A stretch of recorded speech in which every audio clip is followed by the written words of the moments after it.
Sa Pilipinas ay mahigpit na binabantayan ang pagtama ng The Big One at ito ay nangangahulugan ng napakalakas at mapamansalang lindol dahil sa tagal ng panahon na hindi muling nangyari ang malakas na lindol na kung pagbabasehan ang bilang ng mga taon at mga paggalaw ng mga fault system na ito, anumang oras ay maaari nang maganap ang kinakatakutang The Big One. Sa haba ng hilera ng mga fault line sa Pilipinas na mula sa Bangi, Ilocos Norte hanggang Davao Oriental ay aabot sa 1,200 kilometers. Ngunit mas binabantayan ngayon ang West Valley Fault na nasa loob ng Metro Manila dahil malayong mas marami ang mga kabahayan at mga taong nakatira sa ibabaw at malapit sa dadaanan ng fault line na ito. Bago nating banggitin ang mga lugar sa Metro Manila na dadaanan ng fault line na ito, ay mainam na isa-isahin muna natin at alamin kung ano ang ibig sabihin ng fault at ano ang tatlong klase ng fault system. Ang fault ay isang fracture zone o mahinang bahagi kung saan nangyayari ang pag-uumpugan o pagkikiskisan ng dalawang bloke ng bato na nasa ilalim ng lupa. Ang paggalaw na ito ay maaaring mangyari ng mabilisan sa anyo ng isang lindol o maaaring mangyari ng padahan-dahan. Ang mga fault ay may haba mula 1 kilometro hanggang libo-libong kilometro. Sa mga fault system ay parang baterya na nag-iipon ng enerhiya na tinatawag nilang elastic strain at anumang oras ay pwede na itong pakawalan o bumigay na magdudulot ng malalakas na pagyanig dahil sa paggalaw ng mga fault na ito. Sa cross-section na inyong nakikita, sa bawat fault line ay may tatlong bahagi. Una ay ang fault plane. Dito nagaganap ang umpugan o kiskisan ng dalawang bloke sa magkabilang bahagi. Pangalawa ay ang footwall. Ang bloke naman na ito ay nasa ilalim ng fault plane. At ang pangatlo ay ang hanging wall. Ito naman ang bloke na nasa ibabaw ng fault plane. Ang unang klase ng fault ay tinatawag na normal fault kung saan kikilos papalayo o pababa ang bahagi ng hanging wall. Ang pangalawa ay ang reverse thrust kung saan ang hanging wall ay aangat o sasalpukin nito ang footwall. Ang pangatlo ay ang strike-slip fault kung saan ang footwall at hanging wall ay dudulas at magkikiskisan ng pahalang. Ang magandang halimbawa dito ay ang San Andreas Fault sa Amerika. Ganito rin ang pinapangambahan na maaaring tumama sa Metro Manila.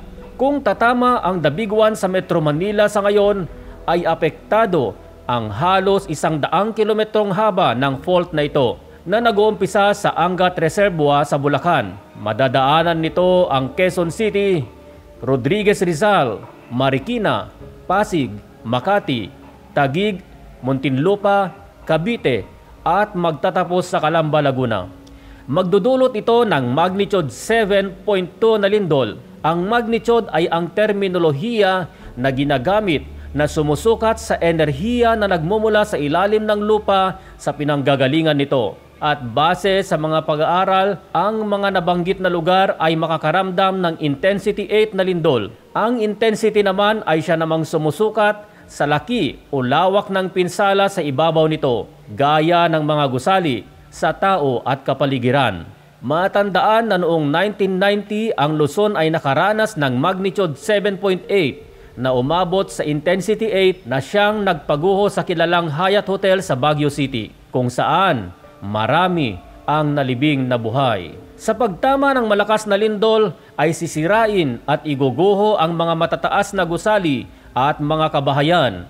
Maaaring makapagtala ng 31,000 ang mga taong mawawalan ng buhay, habang di bababa sa 126,000 ang mga malubhang masusugatan at 385,000 naman ang mga bahagyang masusugatan. Isa sa pinapangambahan sa Metro Manila ay ang liquefaction sa mga lugar na malalapit sa ilog o basang lupa, kung saan sa lakas ng pagyanig ay maaaring magiging parang likido ang lupa at lulubog ang mga gusaling nakatayo dito. Hindi rin nangangahulugan na ang tanging mga nasa ibabaw o malapit sa fault line lamang ang apektado, kundi apektado ang lahat ng lugar na makakaramdam ng malakas na pagyanig na ito. Sa laki ng pinsala na dulot nito ay babagsak ang ekonomiya ng bansa at mangangailangan ito ng agarang tulong mula sa mga kaibigang bansa. Kaya't mainam na makinig sa gobyerno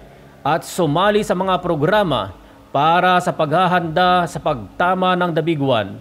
Ang pagsali sa mga earthquake drill, fire drill, at iba pang mga programa na may kaugnayan sa emergency situation ay napakainam na paraan para magkaroon ng kaalaman paano mabawasan ang panganib sa pagkawala ng buhay.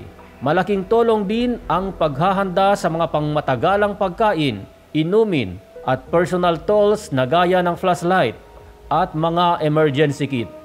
Bagaman naglagay na noon ang gobyerno ng mga markers o palatandaan kung saan dumadaan ang fault line, ay tila hindi ito napansin ng karamihan. Kaya nga naman, ang sangay ng gobyerno ay naglunsad ng isang mobile app para malaman kung ikaw ay malapit o nakatayo sa bahagi ito ng fault line o danger zone.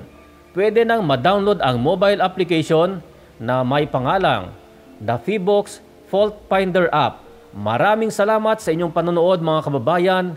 Mag-iingat po tayong lahat at laging manalangin para sa ating kaligtasan. Kung nagustuhan mo ang video na ito, ay pindutin ang like, subscribe at huwag kalimutang pindutin ang bell icon para updated sa ating mga upcoming videos. Inaanyayahan ko rin kayo na bumisita sa iba pa nating mga videos na nasa inyong screen. Maraming salamat po!